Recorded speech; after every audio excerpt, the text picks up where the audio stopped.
கொஞ்சம் காஃபி, நிறைய கதைகள். நான் உங்கள் ரேகா. ஒரு ஆண்மகனை மையப்படுத்தி நான் எழுதிய முதல் கதை தான் இந்த ஸ்மைலி பந்து. சின்னஞ்சிறிய அழகான வீடு, ஒரு ஹால், 2 படுக்கையறை, சமையலறை, மேலும் சின்னதாய் ஒரு சுவாமி அறையை கொண்டது அவ்வீடு. இங்கு தன் தாய் யசோதா, தங்கை ராணி மற்றும் தம்பி ராம் ஆகியோருடன் வசித்து வந்தான் ரகு. தன் சிறு வயதிலேயே தந்தையை இழந்தவன். திடீர் தந்தையின் மரணம், வீட்டின் வறுமை ரகுவை சிறுவயதிலேயே வேலைக்குச் செல்ல உந்தியது. காலையில் பேப்பர் போடுவது, பால் பாக்கெட் போடுவது, பின்பு பள்ளிக்குச் செல்வது, மாலையில் வீடு திரும்பியதும் அந்த பகுதியில் இருக்கும் குழந்தைகளுக்கு பயிற்சி வகுப்புகள் எடுப்பது என்று வீட்டிற்கு தன்னால் முடிந்ததை சம்பாதித்துக் கொடுத்தான். ரகுவின் தாய் வீட்டிலேயே துணி தைத்து கொடுத்து கொண்டிருந்தாள். சொந்த வீடு இருந்ததினால் வாடகை பிரச்சனை இல்லாமல் போனது. வீட்டின் சூழல் தங்கை மற்றும் தம்பியின் படிப்பை பாதிக்காத வண்ணம் பார்த்து கொண்டான். யசோதாவுக்கு ரகுவின் இந்த பொறுப்புணர்ச்சி பக்கபலமாக அமைந்தது. அவனுடன் சேர்ந்து அந்த குடும்பத்தை வழிநடத்தி சென்றாள். ரகு படிப்பில் படுசுட்டி, பகுதி நேரங்களில் வேலை செய்து கொண்டே படிப்பிலும் முதலாவதாக இருந்தான். தங்கை ராணி படிப்பில் சுமார்தான், ஆனாலும் தேர்ச்சி பெற்று விடுவாள். தம்பிராம் படிப்பிலும் சரி, விளையாட்டிலும் சரி படுசுட்டி. ஆதலால் யசோதா அவர்களது படிப்பு விஷயத்தில் கவலையின்றி இருந்தாள். குழந்தைகள் மூவரும் அரசு பள்ளியில் படித்ததால் மதிய உணவிற்கான தேவை இல்லாமல் போனது. சனி ஞாயிறு மட்டும் ஒரு வேளை சமைத்து அதையே 3 நேரமும் வைத்துக் கொள்வர். வருடங்கள் ஓட ஓட வீட்டிற்கான செலவுகள், படிப்புக்கான செலவுகள் கூடின. யசோதாவும் ரகுவும் இன்னும் ஓட வேண்டியிருந்தது. துணி தைத்து கொடுப்பதோடு சேர்த்து யசோதா வீட்டிலேயே ஊறுகாய், பொடி வகைகள் தயார் செய்து விற்பனை செய்தாள். சொற்ப வருமானம்தான், எனினும் பல நேரங்களில் அவை கை கொடுத்தன. ரகுவோ தன் பங்கிற்கு பயிற்சி வகுப்புகள் எடுத்து முடித்த பின் பக்கத்து கடையில் கணக்கு பார்க்கும் வேலைக்கு சென்றான். வார இறுதி நாட்களில் முழு நேரமும் சென்றான். ராணியும் ராமுவும் தாங்களும் உதவுகின்றோம் என்று சொல்லியும் ரகு மறுத்துவிட்டான்.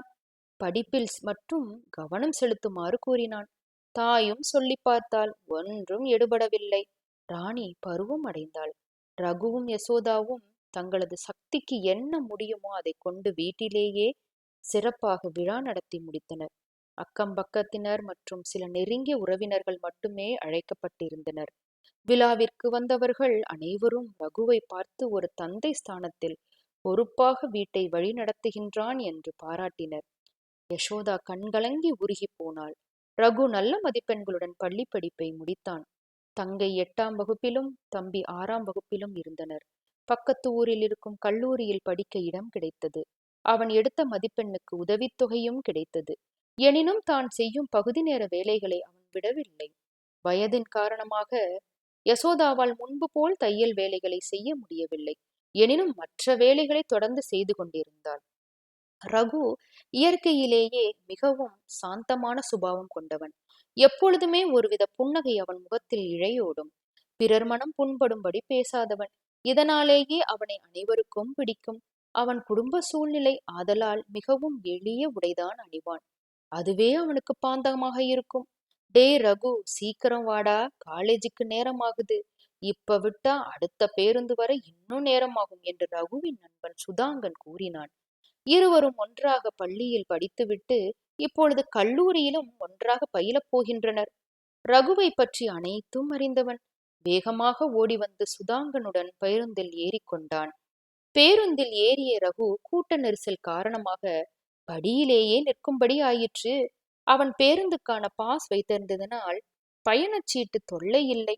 அவன் படிக்கும் கல்லூரியின் பெயரை சொல்லி, பயணச்சீட்டை எடுத்துத் தர முடியுமா என்று யாரோ கேட்பது போல் இருந்தது ரகுவுக்கு. முகம் பார்க்கவில்லை. பணத்தை பெற்றுக்கொண்டு நடத்துனரிடம் பயணச்சீட்டை வாங்கினான். அதை கொடுப்பதற்கு தேடிய போல்தான் சரளாவை பார்த்தான். நன்றி சொல்லி சீட்டை பெற்றுக்கொண்டாள். ஒப்பனையில்லாத அழகிய முகம். பாந்தமாக உடை அணிந்த சரளாவை பார்த்தவுடன் ரகுவின் மனதில் தென்றலடித்தது.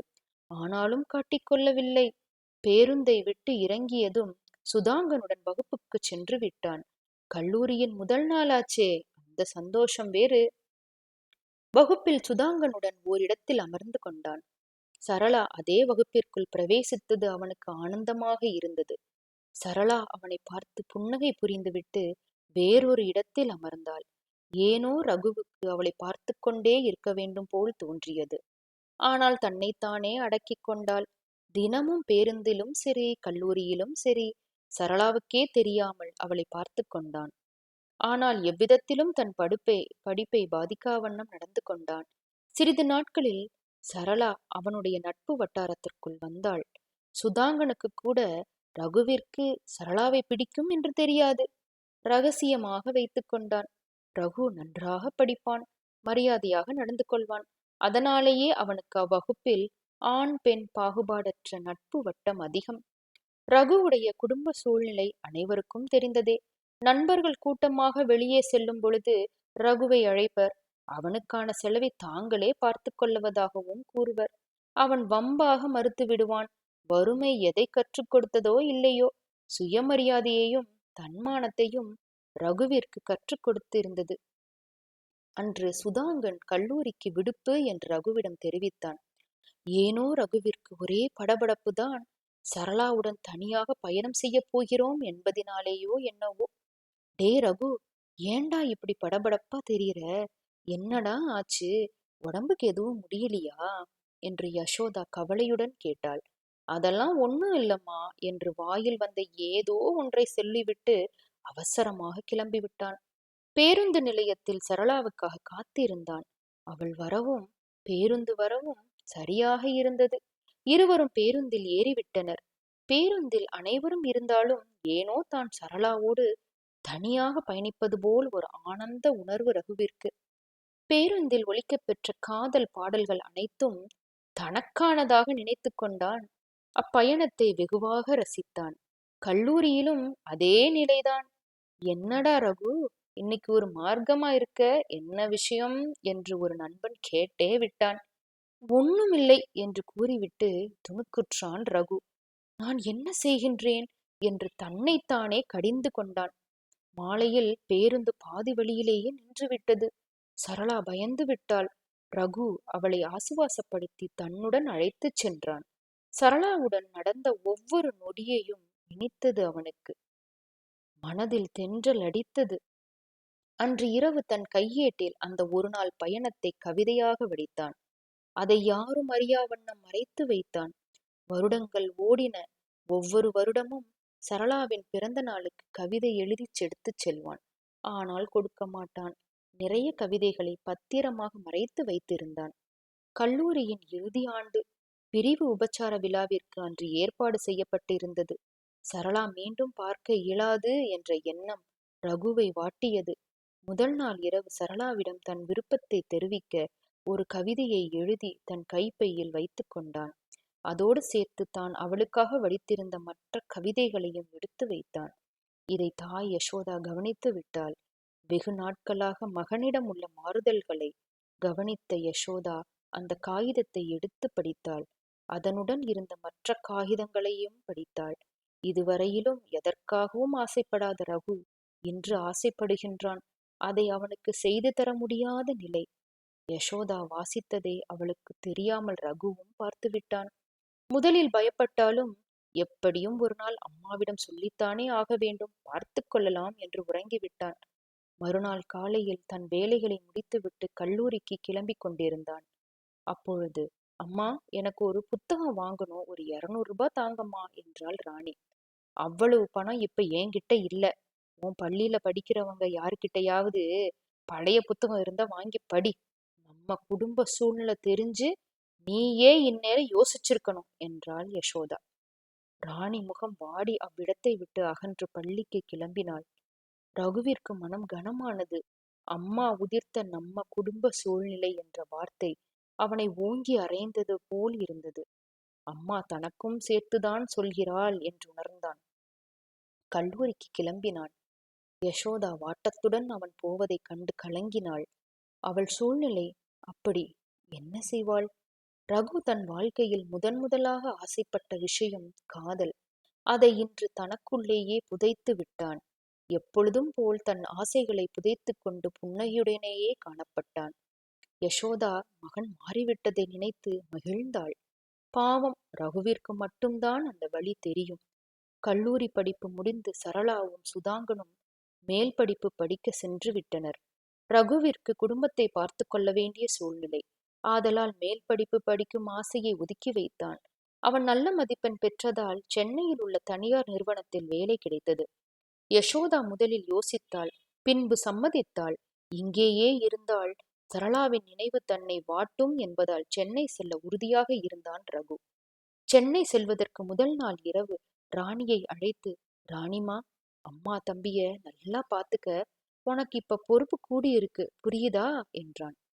ஆனால் படிப்பும் முக்கியம், அதையும் கவனத்தில் வைத்துக்கொள் என்றான். ராணி அண்ணனுக்கு ஆறுதலாக பேசினாள்.